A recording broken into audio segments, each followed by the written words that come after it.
GRYSKLL. My father trained all that shit out of me. Like, my shit is always in go mode. Like, check out the weakest links and be ready at all times. Like, I never grew out of that shit.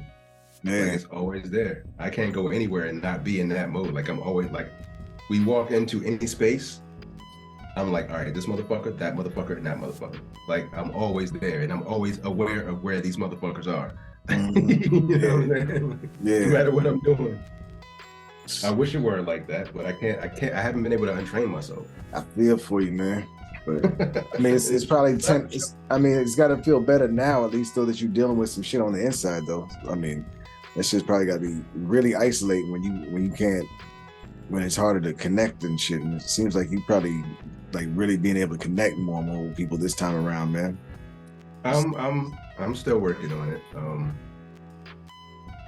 My wife is really good at connecting with people, so she's kind of like my what's the word I'm looking for? Like a medium?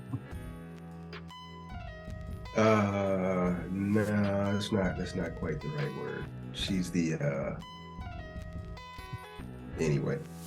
I use her to, like, she connects with people really well, so I just kind of latch on. I'm a fucking parasite, yo.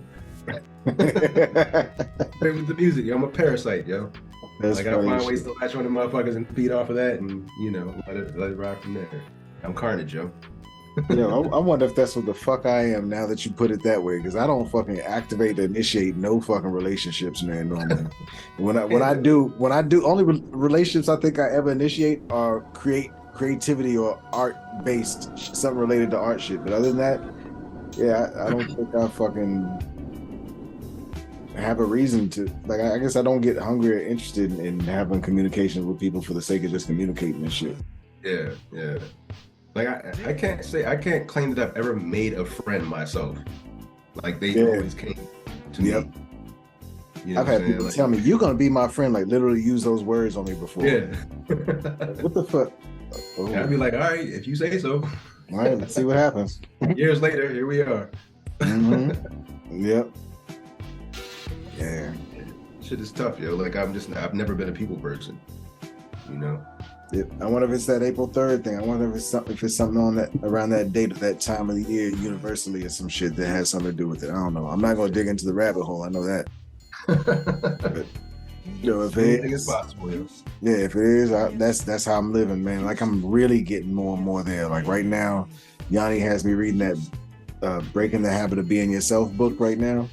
And that shit is basically talking about quantum fields and shit and how you can really will your reality and build your reality if you are thinking and feeling, if your thoughts and feelings are in alignment, how that this scientifically means X and Y. And I'm like, I'm reading and just taking it in right now. I'm actually reading some of it live on these streams, and I'm like, all right, look, I just read that out loud, but just let me go. I'm just taking this in and ingesting this. These are not my words, because I'm gonna give this dude a chance to, like, fully make his case without making judgment. And it's hard as fuck, because some of these sentences, I'm like, dude, you sound like you writing a fucking Marvel movie. But there's some interesting thoughts that are coming as a result of the writer, as a result of reading it, man. So I'm enjoying this shit, man. Yeah, that's how I feel when she talks sometimes. Like, I'm like, man, whatever the fuck. Same. She don't say that. Don't use those words. Those words have power. I'm like, right. Man, I'm gonna say whatever the fuck I want to say. and But then as I've been adjusting, I'm like, I'm sitting here scratching my head, like, is she right? Like, right now I'm getting to that point. I'm like, I wonder, so I'm experimenting with shit right now. Like, that's why you hear me talking about certain shit and trying to change shit up. I'm like, let me just see what the fuck happens. Right. Yeah. I experiment this way, and this shit is hard as fuck, man. It is hard as fuck to be shifting the headspace. I want to be complaining about shit. I want to be like, man, fuck this. That's what my gut is saying to do in a whole bunch of situations. But I'm like, no, we're going to do differently. We're going to do the opposite of what you would do, as long as it doesn't go against your principles and shit like that. And for me, I just want to not give a fuck about shit. Like, that's my comfort zone. Like, I just don't give a fuck. Like, let me not give a fuck. And you can't do that now. I want to give that. Like, I don't care. You can't do it now, huh? I'm not allowed to, yo. That's fucking funny as hell, man. But that's the thing is, you never really know what's going on with people. Yeah. Um, Trying to get people to talk is like I'm not that I'm trying to get people to talk, but trying to help people understand that it's okay to talk and that yeah, when you're in the right spaces, that shit is.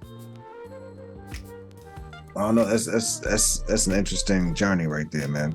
oh yeah. I mean, Especially for your kids, man. Yeah, yeah, and I mean, I went from a homicidal maniac to being able to talk about shit. You know, like there was a time when instead of talking to you, I probably would rather just kill you and move on. You know what I'm saying? Like, get the fuck out of my face. Like, fuck you talking to me for? You know what I'm saying? And now here I am talking. And this shit's interesting to you? Like, is it interesting, or are you just compelled to do it? Like, what does it feel like to want to talk now versus not to, to have the other feeling? We're not gonna say that I don't have the other feeling. It's just I've learned how to I've learned how to work around it. But it's definitely, it still feels alien. Like even like me and my wife being able to have conversations now, it's new to her. Like she's thankful because like she was pretty sure we were done. I was pretty sure we were done. But we're actually able to sit down and have conversations that are hard but necessary. You know, a couple years ago, fuck all that, man. Fuck out of my face. You know what I'm saying? Like I just wasn't for it. Yeah. So it's still very foreign to me, extremely foreign to me. You know what I'm saying? Like sometimes I look at myself and I think like, who the fuck are you? You know what I mean? Mother-in-law hit me about American in cursive. Does it feel uncomfortable to you? That's dope that your mother-in-law is hitting you about American cursive first, but does it feel uncomfortable? Does it feel scary? Does it feel like, how does it feel though? Like what happens inside when you notice that shit happening? What the fuck is? Yes, all of it. For real? Like I feel all of it, like everything. It's just like, it's overwhelming to me a lot of times. It's been a big struggle for me. Is like I've never been able to talk about shit. I've never been able to allow myself to feel shit. Like my kids didn't even know I could cry for most of their lives. You know what I'm saying? Like the one time they saw me cry was when I told them how quickly I would kill somebody who threatened them. You know what I'm saying? Because they like, it was during the, like when the whole police brutality thing was like really like all over the place, and there was a lot of shit going on and riots and blah blah blah, and they were still young. And you know, like my daughter came to me, she was like, I don't want the police to kill me. Yeah. Like she just came out of nowhere. She was 7 or 8 or some shit like that, and I didn't know what to say. Yeah. And so like then I found some words, and like that was probably the first time they ever saw me cry, because I started like just saying it, but it was violent. What I was saying was violence. You know what I'm saying? And that's when they learned that I could actually cry. They had never seen me cry before that. And then when the other time was when my dad died, and that was when they were much older. You know what I'm saying? Like they saw me, they've been watching me grow through violence, and to be now where I can actually talk about shit and be emotional about it, it's foreign to them. You know what I mean? And it's still foreign to me, because I spent my entire life not giving a fuck. Like, I'll just take your life and be done with it and move on. Like, I had seen so many of my friends and family members die that I was desensitized to all of that shit. You know what I'm saying?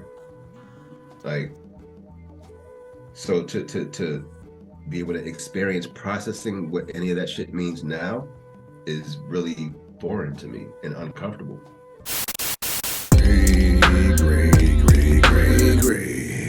Gray. Control commitment. Yes, something dangerous. 100 million volts between cloud and gray.